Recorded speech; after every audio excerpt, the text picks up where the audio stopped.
Oi, queridos, queridas, tudo bem? Vamos chegando, chamando os amigos, compartilhando, enviando esse link para sua mala de amigos, amigas, para sua lista de gente querida. E se você for entrando, vá apertando no like. E hoje, se quiser fazer pergunta à vice-governadora Jaqueline Moraes, escreva aqui no chat do Papo de Graça. Oi, gente. Hoje é mais um dia onde a gente se aproxima de 3.000 mortes em 24 horas, outra vez e outra vez. É a crônica de uma catástrofe, de um assassínio em termos de saúde pública, que já se anunciava desde o início. Desde o início, o óbvio foi chamado de heresia, e não se deu valor à projeção das possíveis agonias. E a gente está hoje aqui soterrado ou diluviados pelas vagas do medo. Quanta gente com medo, gente assustada, apavorada. Todo dia eu recebo uma quantidade grande de notícias de amigos pedindo oração, porque estão com Covid, ou é a mulher, ou são filhos, ou às vezes é boa parte da família, e o medo é grande. Então eu quero que você se una a mim hoje aqui, que você ouça a palavra, o Evangelho, e que você receba a palavra da fé, que vai levantar, vai consolar, vai fortalecer, vai animar você, em nome de Jesus. Eu e você tomemos posse disso. É assim e será sempre assim. E agora? Agora é o Evangelho, segundo Jesus, é o Evangelho da misericórdia, é o Evangelho da inclusão, da aceitação, do acolhimento. É a Boa Nova. É ela, a Boa Nova. E eu quero ler aqui no Evangelho de Lucas, no capítulo 14, do verso 1 ao verso 6, e eu quero pensar com você até onde Deus vai. É uma pergunta que eu ouço toda hora, tem gente querendo saber de mim desde há muitos anos. Até onde Deus vai? Pastor, até onde Deus vai? Ou então, existe perdão para o meu pecado? Ou existe cura para a minha doença de caráter? Ou existe saída para a minha não solução, que se transformou em dissolução? Ou ainda, gente que diz, será que o meu filho passou da linha do amor de Deus? Ou ainda, aqueles que perguntam, meu pai se suicidou, até onde Deus vai com o ser humano? Me fale. Ou são aqueles que chegam tomados de culpas, de traições, de infidelidades ou de corrupções, e me perguntam, após narrarem as suas histórias, me diz, Caio, até onde Deus vai com o ser humano? Foi a pergunta de um senhor a mim, uma vez, num hotel do Mar da Galileia, em Tiberíades, Exatamente, eu digo a você, há 26 anos passados.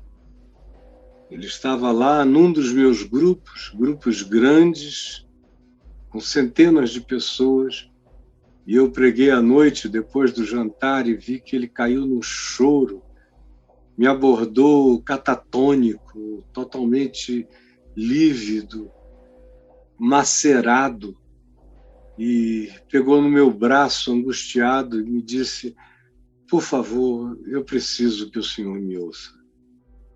E eu o tirei lá de baixo do lobby do hotel, o levei até o meu apartamento e pedi para que ele contasse o que era. E a pergunta dele era esta: até onde Deus vai? E eu perguntei por quê, e ele disse: é porque eu trabalhei minha vida inteira com os esquadrões de morte no Rio de Janeiro. E eu matei mais de 70 pessoas. Falou exatamente o número. Matei aproximadamente 77 pessoas. Até onde Deus vai? Existe arrependimento que signifique misericórdia de Deus diante de mim? Até onde Deus vai? Eu não sei se essa é a sua pergunta hoje, mas se não for sua, será de milhares de outros que me assistirão logo, logo. Até onde Deus vai, cara? E eu quero que você leia comigo aqui em Lucas 14, para descobrir que a resposta é muito simples. Os complexismos teológicos, filosóficos, acadêmicos, transformam essa numa questão quase sem solução. Ou porque não creem que Deus é Deus, que Ele é, ou porque não creem que Ele seja tão misericordioso e compassivo, ou porque creem que se há Deus, todavia, cada um que se vire, que Ele só deu corda no universo e não participa do nosso cotidiano, ou há aqueles que não creem no conceito de perdão, que acham que é uma invenção cristã piegas e enfraquecedora, como diria Nietzsche. As razões são as mais variadas. E tem aqueles que acham que se perdão existe, ele é uma desvirtude, não é para ser praticado, porque quem quer que o pratique está tomando para si um papel arrogante de superioridade. Mas o fato é que, diante de certas circunstâncias, tropeços, aflições, angústias, pecados, transgressões da gente, essa pergunta salta de maneira inevitável. Até onde Deus vai? E aqui a gente tem Jesus entrando num sábado na casa de um dos principais fariseus, um dos religiosos mais importantes daquela região. Por isso ele é designado como um dos líderes do farisaísmo local. Era uma espécie de líder denominacional. E ele convida Jesus para ir jantar num banquete na casa dele.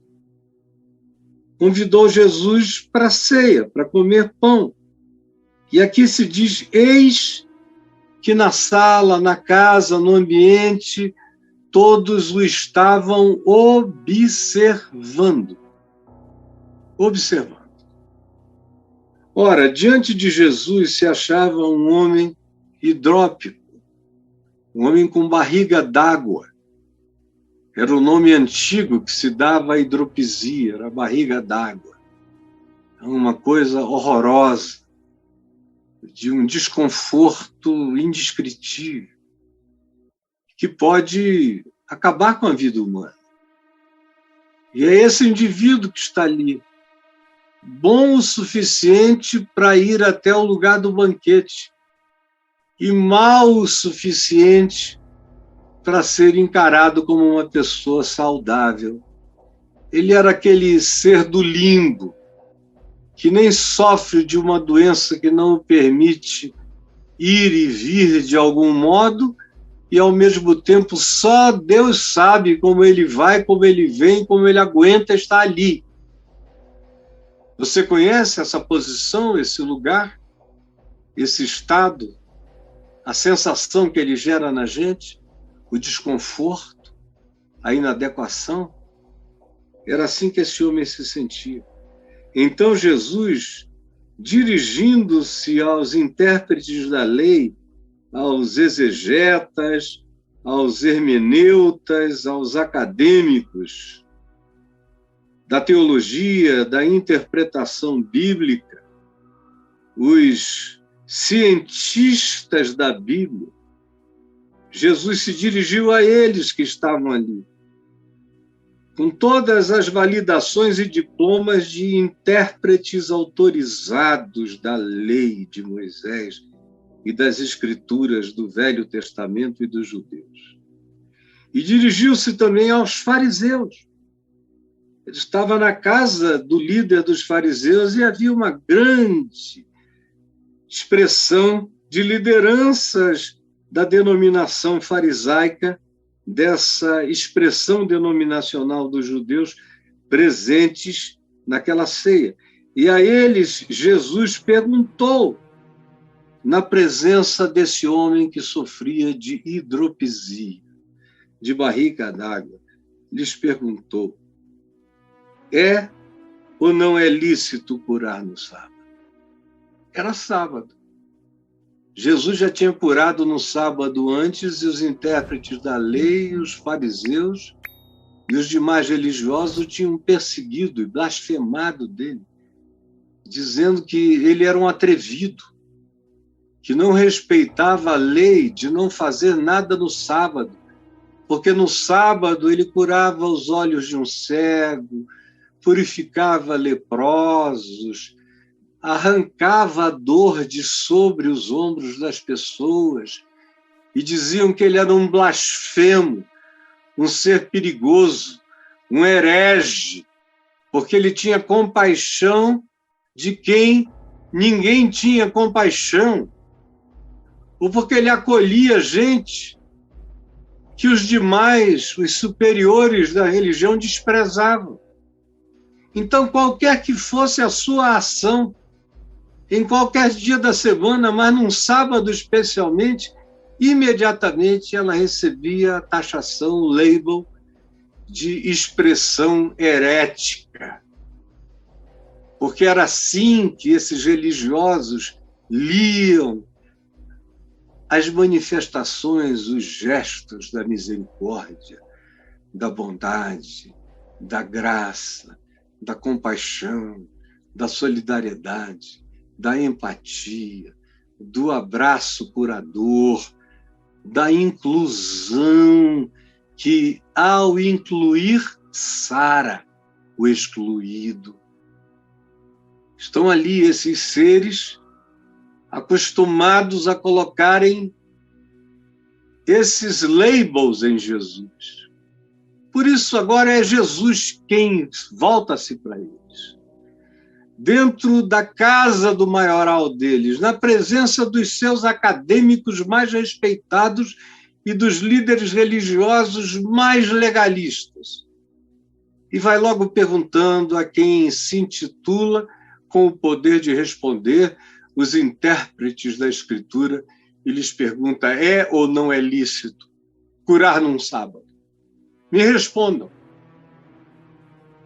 Se vocês disserem que não é lícito, eu não faço nada. A gente fica só olhando para o homem que sofre. Se vocês disserem que é lícito, eu curo o homem. Mas eu quero ouvir isso de vocês.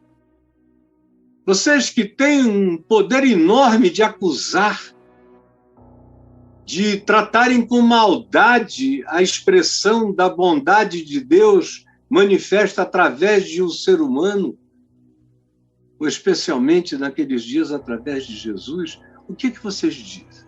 A gente cura ou a gente não cura? Aí olha a reação deles. Eles, porém, nada disseram. Porque esse pessoal não diz nada antes de você ter a coragem do amor e praticá-lo contra as doutrinas, os dogmas, as morais, os limites, os tetos baixos, os corredores apertados pelos quais ninguém entra e ninguém passa.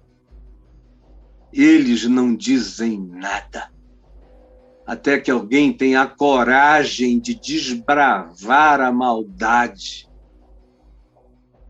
expelir a angústia da dor e curar o doente. Eles não têm nada a dizer. Eles querem opinar depois, só que eles estão lidando com alguém que não é malandro, não é esperto. Eles estão lidando com a sabedoria de Deus. E Jesus diz, olha, vamos queimar uma etapa?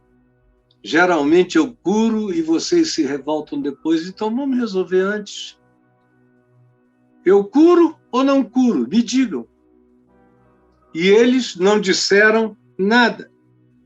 Então Jesus, como que lhes diz, diante do vácuo, do silêncio de vocês, manifesta-se agora a certeza de por que eu fui enviado a esse mundo.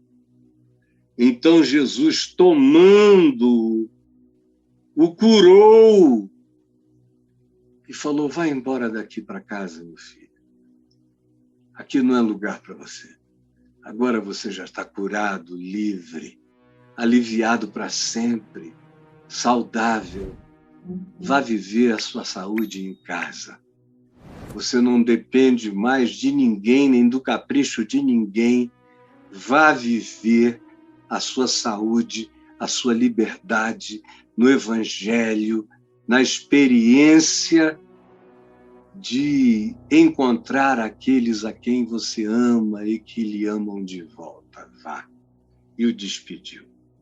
A seguir, Jesus perguntou outra vez aos que o estavam observando, aos intérpretes da lei, aos fariseus, qual de vós, se o filho, ou até mesmo o boi, cair num poço, não o tirará logo, logo, não é amanhã, não é depois, é hoje, é agora, é logo, no mesmo dia, mesmo que esse dia seja um sábado.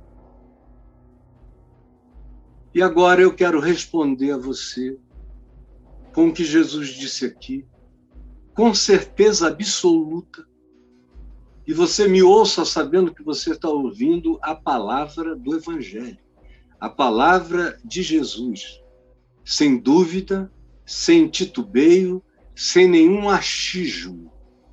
É revelação do caráter de Deus manifesto em Jesus.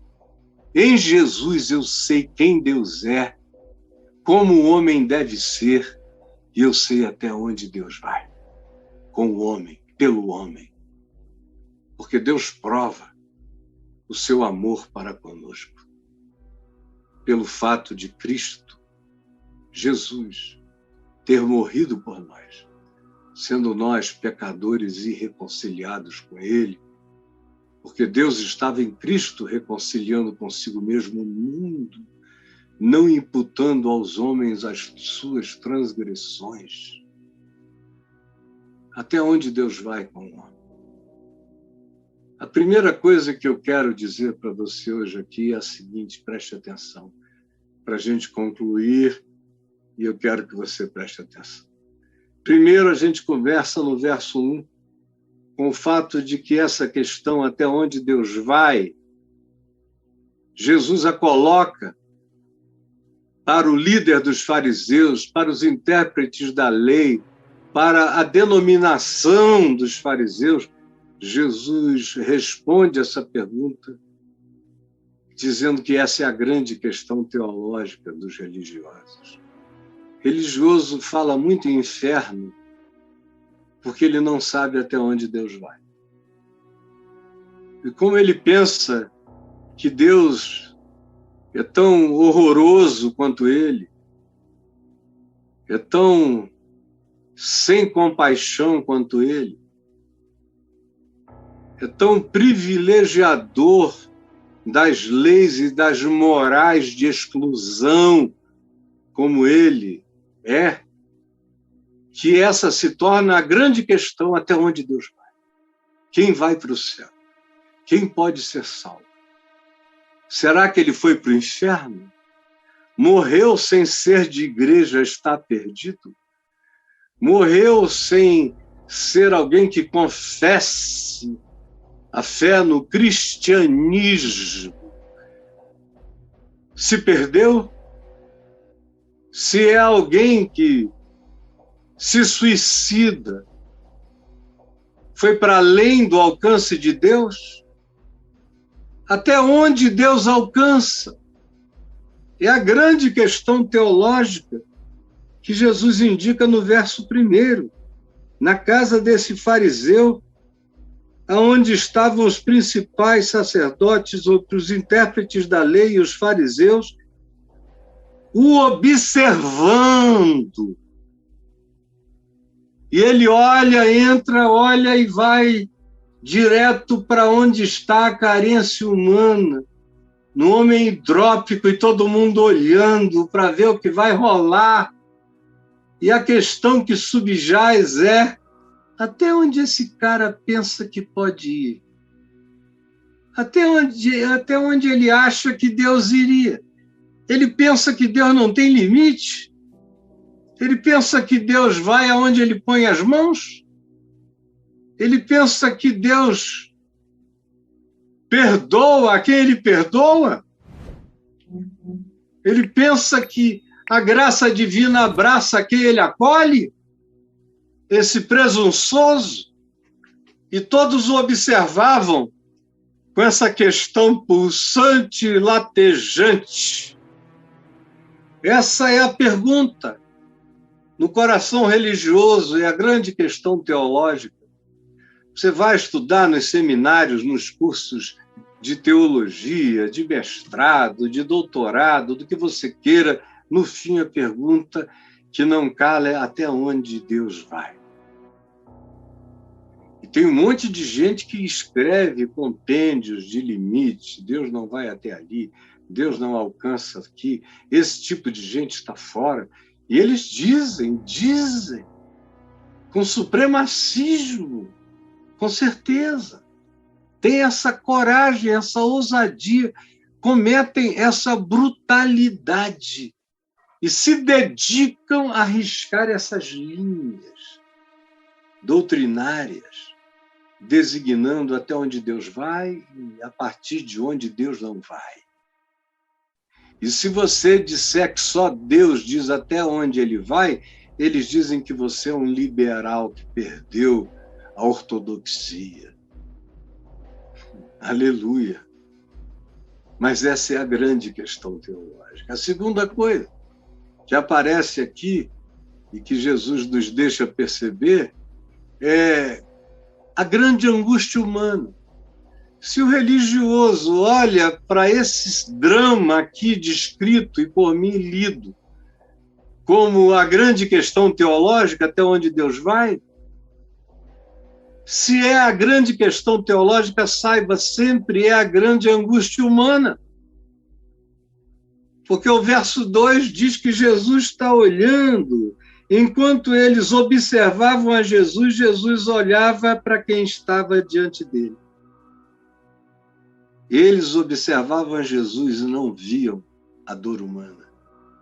E Jesus não estava nem aí para as questões teológicas deles, mas estava absolutamente condoído e empatizado pela angústia, pela dor, pelo desconforto humano. Diante dele estava um hidrópico, um homem hidrópico. Um homem. Antes de tudo, é um homem.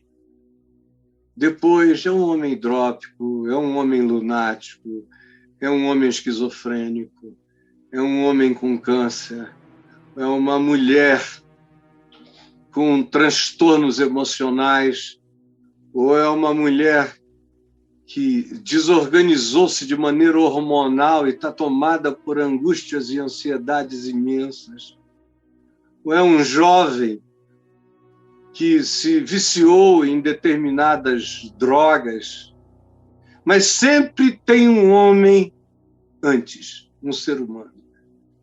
As consequências vêm depois. É um homem hidrópico, um homem leproso, é uma mulher que sofria de hemorragia, é um homem que tinha um filho horrivelmente endemoninhado, mas sempre a condição humana é o que Jesus vê, é o que Deus enxerga. O que caracteriza circunstancialmente essa condição é secundário. O que é essencial é que ali havia um homem. A hidropisia vinha depois, o homem vinha primeiro. Ninguém quer abraçar a hidropisia, mas quem é de Deus quer abraçar o homem hidrópico. E tem olhos para ele. Jesus não tem olhos para as questiúnculas teológicas, mas tem olhos para o homem que é a questão dos outros. Nesse ele foca em você com graça, com misericórdia. E aí vem uma terceira realidade que Jesus nos ensina aqui e que eu quero que você guarde, que é o fato de a grande provocação divina acontecer sempre simultaneamente. Eles perguntam até onde Deus vai. Jesus disse, essa é a questão de vocês não conseguem viver o amor de Deus como solução. Vocês só conseguem pensar em Deus como questão que provoque acusação. É assim?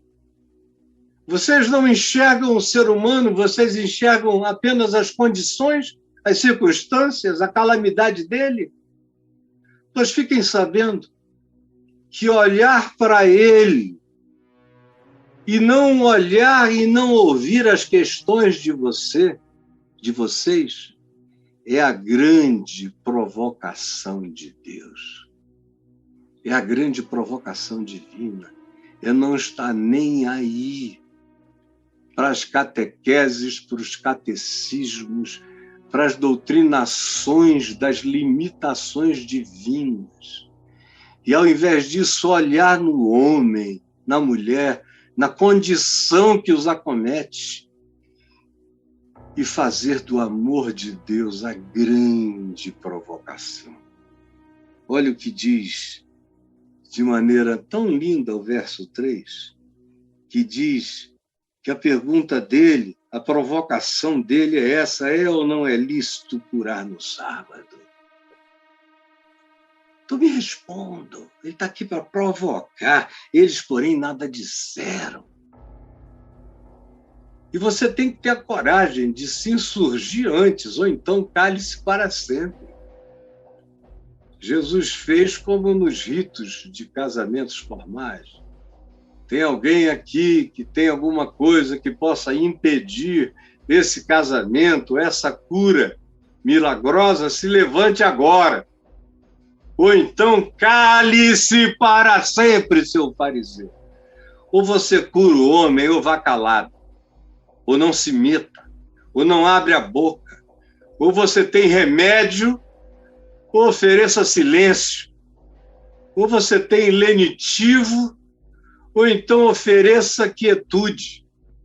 Ou você tem intervenções que saram, ou assuma as discrições que não incomodam. Essa é a provocação. E eu tenho visto, graças a Deus, muitos indivíduos irem se convertendo diante da provocação do amor de Deus. ou você tem coragem de se manifestar calado. Não se meta mais nos meus assuntos com os angustiados e miseráveis e sofredores dessa vida. Afaste-se. Vocês gostam de gente pseudo-sã. Eu vim buscar doentes e pecadores. Saiam daqui. Aqui não é o lugar de vocês. E essa é a grande provocação divina. E, em último lugar, preste atenção, o que eu gostaria que você guardasse. Jesus diz que todo aquele que ama sabe até onde Deus vai. Você pode repetir isso comigo? Jesus diz, Jesus ensina que todo aquele que ama sabe até onde Deus vai. Ele não precisa estudar teologia, nem ler compêndios e compêndios. Pode ser um analfabeto, mas se ele crê mesmo que Deus amou o mundo de tal maneira ensandecidamente louca que deu o seu Filho para que todo aquele que nele crer não pereça, mas tenha vida eterna. Se o indivíduo tiver crido apenas nisto, só nisto, ele já sabe até onde Deus vai. É por isso que Paulo diz: fiel é a palavra e digna de toda aceitação que Cristo Jesus veio ao mundo morrer pelos pecadores, dos quais eu, Paulo, sou o principal. Sou o principal. Quem conhece a fidelidade da palavra e se identifica como dos pecadores o principal, sabe até onde Deus vai. Aquele que crê no amor de Deus pelo filho de Ezequias, Manassés, que foi o Hitler do Velho Testamento, nas suas maldades, não teve rei de judeus tão perverso quanto ele. Eventualmente, ele é um concorrente vitorioso em relação a Herodes o Grande, que matou crianças, queria matar Jesus, matou os filhos, matou a mulher que amava, matou a parentela dela toda, só porque tinha medo paranoico de perder o poder. Mas quem creu que Deus perdoou ao rei Manassés, porque ele se arrependeu dos seus indescritíveis e perversos pecados e o perdoou, porque ele se quebrantou até as entranhas do reino de Deus, com o coração quebrantado, e foi perdoado. Quem crê nisso não precisa ser doutor em nada. Ele sabe até onde Deus vai com o ser humano. O verso 5 diz: a seguir, Jesus lhes perguntou aos intérpretes da lei e aos fariseus: qual de vós, se o filho cair num poço, não o tirará logo, mesmo que aquele dia seja sábado? Onde vocês dizem que não se pode fazer nada? Não se deve fazer, segundo a lei de Moisés, aquilo que tira o descanso. Mas o sábado foi feito para o homem. Não foi o homem que foi feito para o sábado. Então eu quero que vocês mesmos, a partir dos seus corações, me respondam. Vocês estão querendo saber até onde Deus vai. E se o amor de Deus atravessa o que as leis inventadas para vocês criaram de limitações para Deus, para o homem, em dia de sábado. É um dia onde nem Deus pode ser Deus. Mas eu quero que vocês respondam do coração. Se um filho de vocês cair no buraco, um dia de sábado, vocês vão dizer: filho, como é que tá? E ele disser: quebrei uma perna, quebrei o braço, ou tem água nesse poço, eu estou aqui morrendo de frio. Quem de vós responderá a esse filho dizendo: aguenta aí, garotão querido, meu filhote amado, amanhã, assim que o sol nascer, eu te tiro daí, mas hoje já não dá. Ou então amanhã, depois que o sol se pôr, porque o sábado ia de pôr do sol a pôr do sol. Então amanhã, depois que o sol se pôr, eu tirarei você daí. Mas eu não posso fazer nada antes do sábado acabar. Quem de vocês agiria assim? Vocês só agem assim com o próximo porque vocês não amam ninguém. No entanto, se fosse um filho, vocês iriam pensar de outro modo. Se fosse até um boi de vocês, não precisa ser o filho, um boi, que caísse no buraco fundo, vocês não iriam tirar de lá o animal na mesma hora, mesmo que seja em dia de sábado, e o filho nem pensar, é claro. Então, como é que vocês são tão hipócritas de ficarem perguntando até onde Deus vai? Vocês acham que vocês são melhores do que Deus? Se vocês socorreriam um filho, ou até um animal de vocês, que caísse num abismo, mesmo que esse dia fosse sábado, como é que vocês querem interpor leis e mandamentos humanos que são menores do que o amor, do que a graça de Deus? Como é que vocês querem que Deus ame menos do que vocês? Vocês acham que o amor de vocês pelos filhos de vocês é maior do que o amor de Deus pelos seus filhos? Então me apedreje quem tiver coragem de não tirar o filho do buraco em dia de sábado. Do contrário, calados para sempre. Chega de mentira. A você que me pergunta: Caio, até onde Deus vai? A minha resposta é a de Jesus. Cara, veja até onde você vai pelas pessoas que você ama. Essa é a pergunta que eu faço para um pai, uma mãe, cujo filho, por exemplo, se suicidou. E eles vêm desesperados. Meu filho foi para o inferno. Eu digo: por quê? Porque ele se matou e a tradição da igreja diz que quem se suicida foi para o inferno. Eu digo: cara, essa é a tradição da igreja. Escuta, se o seu filho tivesse ido para o inferno e você soubesse o caminho até lá, e você pudesse segurar em alguma coisa aqui, você iria até lá pegar seu filho pela mão e puxá-lo de volta? Eu nunca encontrei, nesses quase 50 anos, 48 anos de ministério, eu nunca encontrei um pai ou uma mãe que tenham me dito que não fariam isso, que não iriam resgatar, nunca. Ou quando me trazem um problema: minha filha se prostituiu, virou garota de programa, a igreja não a aceita mais, o que eu vou fazer? Eu vou deixar ela voltar para casa, ela dormir em casa, sabendo que ela vai sair para fazer programa?